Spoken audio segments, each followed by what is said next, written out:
Hey guys, Sen here, back in with some more capital raids, and in this last raid weekend, I was able to reach 39,000 capital gold on one of my accounts. Now, some of you guys have been asking how I'm able to reach these crazy numbers like 39,000 and 34,000. The way I do it is I have a lot of accounts in this clan, and so I send in one of my alts in for the first attack to set up the base so that I can switch accounts and then get the bulk of the capital gold on the second attack where I finish off the base.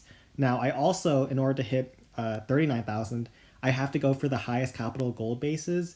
And so I hit barbarian camps exclusively on that top account, and I'll show you one of those attacks right now. Alright, so for this first barbarian camp, we're bringing our rocket loon zap. Like usual, we zap down a set of air defenses, and then we go around the base, trading defenses, especially air targeting defenses with our rocket balloons. Try to get our loons on top of them to do their first attack, and then kill the defenses with their death damage.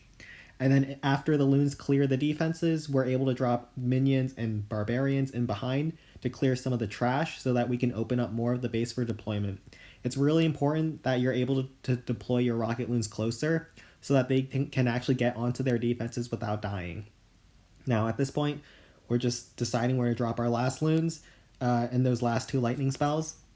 And this next attack, I'm actually going to finish off with a fortress.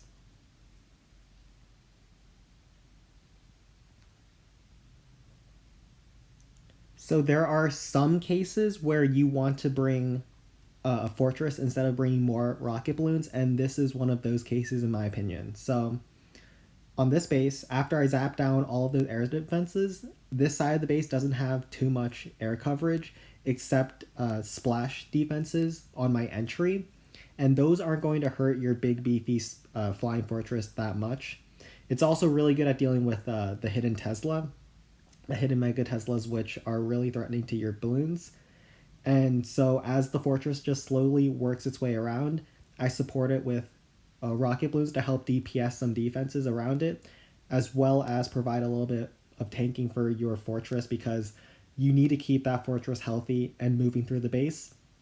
Another reason to bring the fortress is when you see a lot of ground targeting defenses, the fortress attacks from range. So you saw it snipe that cannon, whereas a rocket balloon on top of that cannon would have been in range of that air bomb. So the flying fortress can snipe ground targeting defenses from range, and it only really takes a lot of damage when it's stalled on top of big HP defenses like the giant cannon while it's being shot at by air bombs or air defenses. So you just need to use your rocket balloons to make sure your fortress can move through faster.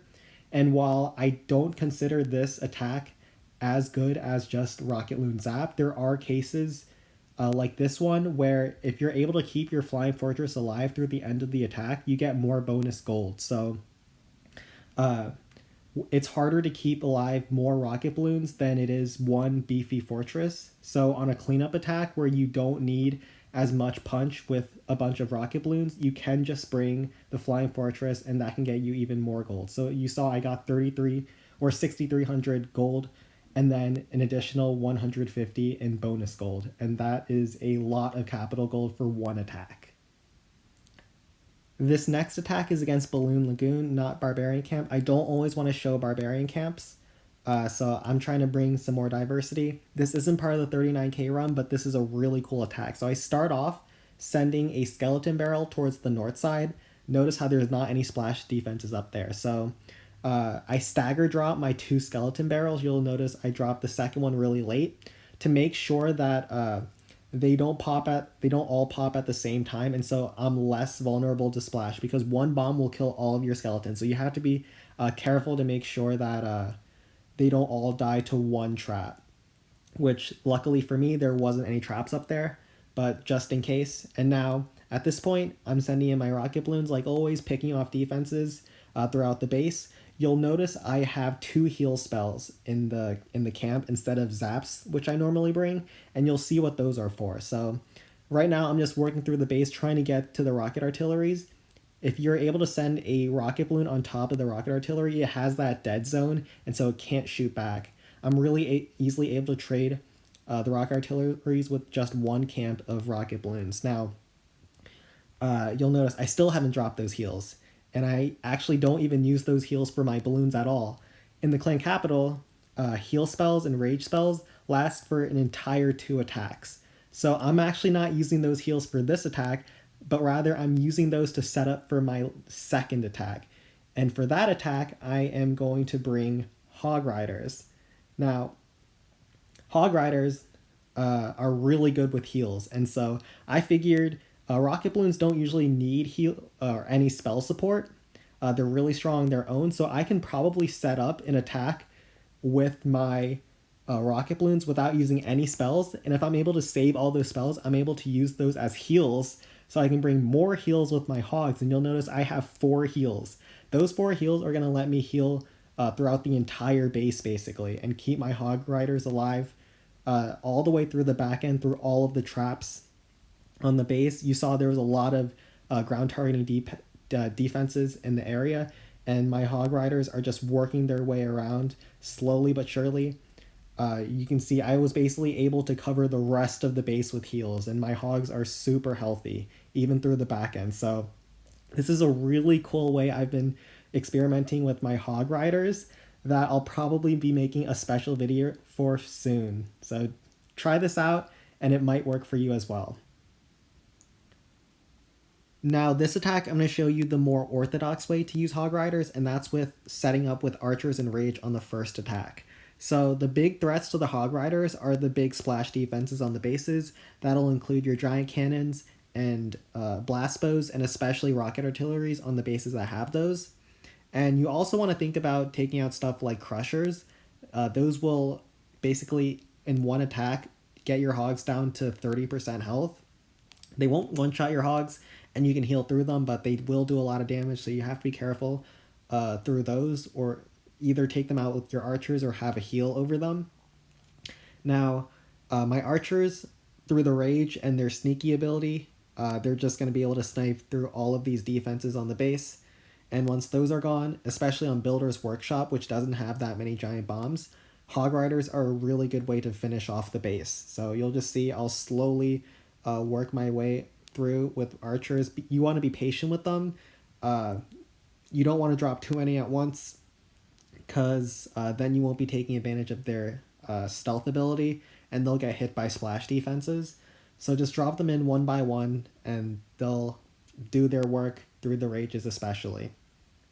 And as you're able to see, I'm able to clear basically all of the major splash defenses on the base. There's really only one crusher left at this point, and so this is just easy work for my hogs.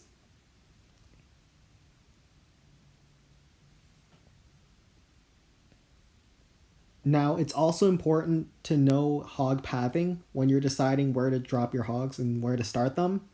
I start my hogs over here on these defenses. They'll target the closest defenses regardless of whether or not they're behind walls, because hogs can jump over them. So they'll move through the defenses like this throughout the base. And this is really good pathing for me because they're not taking on too many defenses at once. It's sort of like a thin strip of defenses that they're working through, and I'm also more easily able to cover that with my heals. And so they'll just work their way through. In the clan capital, they also come with one hog glider, and if it gets to a defense, it'll stun the defense. And so I want to stun this crusher. I hold on to some hogs. I don't drop them all at the beginning, so that I can keep some of them, so I can have the stun ability on the back end. That's a really good way to disable some of the splash defenses like the crusher and maybe the bomb towers. Now you'll notice those log traps get my hogs really low, but they're not as threatening as the giant bombs, and so I'm able to just heal my hogs at this point to make sure they survive through the back end. I have one more hog that I can stun this back end spear thrower, and at this point this base is crushed as well. So that's the more orthodox way to use your hog riders, is to use them with archers. But if you're somehow able to set up with rocket balloons, as you saw in the last attack, you're able to bring even more heals, and your hogs are going to have even more firepower through the back end of the base. But I also wanted to show this attack. If you want to learn hog riders, these are the 2 main ways that I have found to use them. So try them out in your clan capitals. They are really strong. Alright, so I just noticed that I recorded without any game audio like a dummy, so rip. But I also wanted to thank you all before I left because we just reached 1,000 subscribers. This happened really soon, so I'm not even entirely sure what I wanted to do because I already had my 100 sub special a few videos ago. So what I'll probably end up doing for this one is try streaming. If I can work out how to do that, probably sometime next weekend. Stream some live attacks for you guys. Maybe even try the Impossible Challenge because I think that's going to be going on next weekend as well. So I'll put some more information in the comments below. But if you like today's video, make sure to like and subscribe. It helps me out. So anyways, thank you all and take care.